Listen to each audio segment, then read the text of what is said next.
What's going on, everybody? King of Dragons 5000 here, coming at you with another figure review. Today we'll be having a look at the McFarlane Toys DC Multiverse Swamp Thing from DC Comics Rebirth. And so here we have the McFarlane Swamp Thing pose and out of the packaging. Before we take a look at the figure, let's actually run through his accessories really fast. Swamp Thing does come with a weapon hand, which does go on the right side. It looks really nice, I do like it. And then he also does come with a McFarlane display stand. Other than that, Swamp Thing doesn't come with anything else, and if his accessory can fit on the left hand, I'm not sure. I haven't got this hand off yet. I know for sure it does go on the right hand, but we'll see how this review goes. So with that out of the way, guys, let's actually take a closer look at Swamp Thing. And so here we have a closer look at the McFarlane Swamp Thing, and make no joke when I say this, this is in fact the largest DC Multiverse figure that McFarlane has ever made. Swamp Thing is very huge, he is big, and that's something I really do like. Now, Swamp Thing here actually has a lot of nice details to him, and he looks really nice. So let's actually just have a look at his head first, where we can see there's a lot of nice detail. You can see his nose, I guess that would be considered his nose, where his mouth is right here, looks really nice, and I do love the texturing in Swamp Thing. Another thing I absolutely love is those piercing red eyes with the black outline around it. That looks very nice. We do have what appears to be a single leaf right here just above his right eye, and we have some foliage right here going on his head.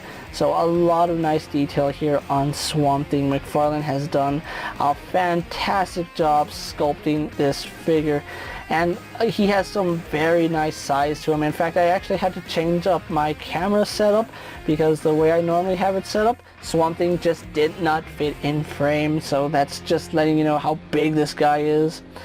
Turning him around, you can actually see some roots, some vines, some flowers right here. Unfortunately, the flowers don't have any color to them, which is a little bit unfortunate, but he is done in this really nice color scheme. You can see there's some brown, some green, some darker green, some lighter greens. So all the complaints I've been saying that McFarlane needs to add paint to figures, this figure has paint, and he also has a lot of nice detail. You can see all the vines just going around him. We have that brighter green, some brown, some lighter greens. It's very nice, very well done. I absolutely love it. The sculpt work on him is phenomenal. You can see he does have some leaves coming out from his shoulder right here. We have some moss, some wood. It looks just very nice. We have all sorts of roots and vines just going throughout his body, looking really nice. We even get some vines hanging off of his forearm right here, which looks really nice. Then we go on to those long spindly fingers, which look really good. And again, a lot of good detail here in his arm. That is so nice. It does look like foliage right here, almost look like a tree wrapped in moss and other vines, and it's just very well done. Having a look at his left arm, because it is completely different from his right arm, we do have some bark right here, which looks really nice. I kind of wish this was a little more brown, but it does look like mossy bark, so that's one thing I really do like about this figure. Turning him around just so you can see all this nice detailing here on this arm. One thing McFarlane has done phenomenally with this figure is the sculpt work. You can see all the foliage right here looking like some leaves, some vines, some roots. Everything about this figure screams detail, and if there's one thing McFarlane absolutely is known for, it's sculpting and detail, and Swamp Thing here is phenomenal. It's just very well done. And we're still on his upper torso. Let's actually move a little lower to his middle torso, where you can see it continues that foliage, where we have some vines and some tree roots right here. We do have some like bark growing down here on his left side. You can see it's almost like a tree wrapping around half of his body, and then on this half we have the tree continuing to wrap around. It's almost like it stops right here. On the back we do have his glutes, which look like tree bark. Swamp Thing honestly does a lot of squats, so he is very well defined in his hindquarters. We can see he has some more bark right here on his thigh with some leaves coming out of that.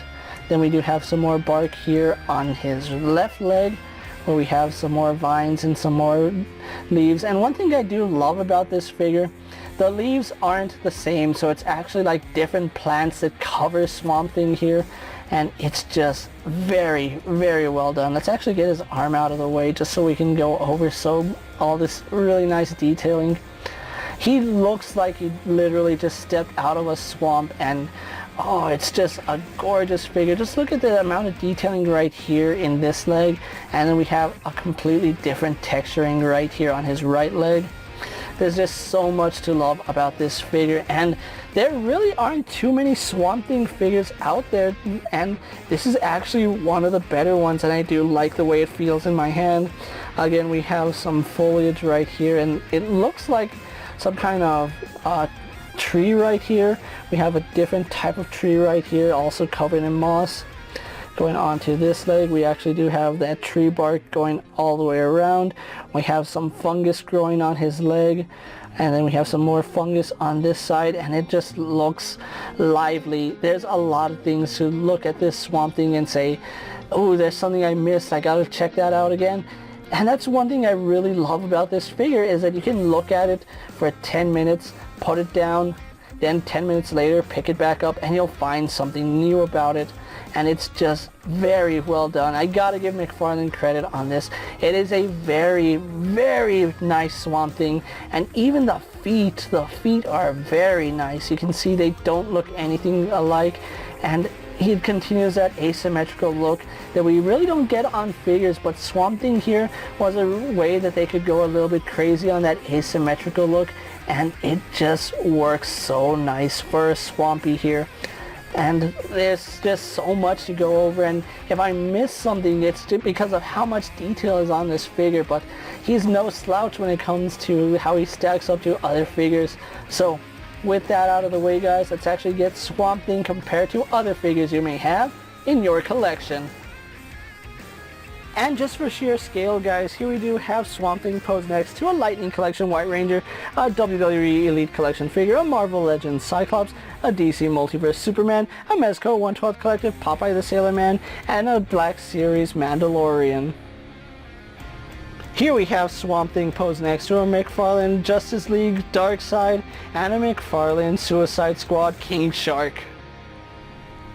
And finally, here we do have a McFarlane DC Multiverse Swamp Thing posed next to a Mattel DC Universe Classic Swamp Thing. So with the comparisons out of the way, let's actually have a look at Swamp Thing's articulation. Now, he does have a double ball joint here in the head, which does let him look up about that far. He can't really look too far down. He really just looks forward, although it is slightly down, that's looking forward, and then slightly down. He does have some surprising amount of head tilt, so I do like that. You can see we get some good range out of that. He can turn left and right and all the way around if you want him to. Now, he does have a ball joint here going into the shoulder, so that can pivot up, can pivot down, pivots forward and back, so that works really nicely, goes all the way around. Arm does go out to the side, no problem. And I do like the fact that this tree bark is soft plastic, so it does get out of the way when articulating, and then it does go all the way around. He does have a bicep swivel. I believe he does. I think this one is frozen. Let me see on this side. Yeah, he does have a bicep joint, but it's kind of frozen on mine, and you don't get too much range out of it just because of how much sculpt work is actually there. But I do believe he has a single bend at the elbow, as well as, yes, he does have rotation at the elbow in case you can't get that bicep joint to move. Moving on to his wrist, he does have a hinge in the wrist, which does go forward and back really nicely, as well as rotates. He does have a ball joint here at the torso, which doesn't go that far back, surprisingly. Doesn't go that far forward either. He does get some tilt, but you're mainly going to get rotation out of that.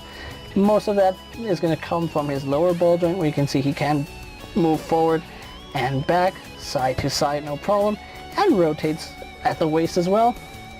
Legs do kick forward to about right there. They kick all the way back, out to the side, no problem. a little bit of thigh swivel, so that's good. Double bend at his knee. Really surprised about that. Good range there. Then he has a swivel at the ankle. A hinge goes forward and back. Forward facing pin for a rocker ankle. And then we do get a very generous toe hinge. So overall, Swamp Thing is a very impressive figure in terms of size, stature, detail, and articulation. So with that out of the way, guys, let's actually get him posed for my final thoughts, and then we'll wrap up this review. And so here we have the McFarlane DC Multiverse Swamp Thing posed for my final thoughts, and overall I'm just blown away by the sheer size of this figure. I know we've had a look at the Sentinel, we've had a look at some big figures here, but this is a mega figure, and they really do mean mega figure. Swamp Thing here towers, and I mean absolutely towers over most of your 6-inch figure collection, and that is very impressive. I expect nothing less from Swamp Thing, who is the guardian of the green, and he looks so nice in this form. I really do appreciate the fact that McFarlane was able to make this Swamp Thing and make him as detailed and as articulated as he is now. If you saw my review moving the articulation around, I did notice that the left bicep was actually frozen. I did get free at the time I took a break to do my final thoughts, but overall I still really love this figure, and part of me really does love Swamp Thing because part of me remembers when I was a little kid, I had the Swamp Thing VHS and I would watch it with my grandfather, and that was just some of the happiest times I remember, and Swamp Thing was one of my favorite characters, and it's really nice having a Swamp Thing in my collection that is this articulated, this detailed, and very, very nice. The last Swamp Thing that I got was the DC Universe Classic Swamp Thing, which was 10 years ago. Fast forward to 10 years to today, and we have an even better Swamp Thing. Not that that was a bad Swamp Thing, it still holds up by today's standards, but this is a Swamp Thing for any Swamp Thing fan, Vertigo fan, DC fan. If you need a Swamp Thing in your collection, I really do recommend you pick out this figure. Whether it's this version, which is the standard version, or the GameStop exclusive version where he has the antlers, either version is going to be very, very, very nice in your collection, and just the sheer size of him makes him very impressive. If you are looking for a Swamp Thing, he is starting to hit stores at the time of making this video, and I did get mine from Amazon, so I did pay about $40 for Swamp Thing, and having him in hand, I'm gonna say money well spent. Swamp Thing is a very, very impressive figure. With that being said, guys, I'm KingofDragons 5000. Don't forget to like this video, leave a comment, subscribe to my channel. Go ahead and check out all my other action figure reviews as well as all my other DC Multiverse videos. Hopefully you find them informative. As always, if there's a figure you'd like to see me review, let me know down in the comments, and if it fits in my collection, I'll gladly have a look at it. While we're at it, check out my Instagram account for new and exciting action figure photos, and as always, ring that bell to be notified every time I upload a video. Until next time, guys, I'll see you later. Take care, everyone.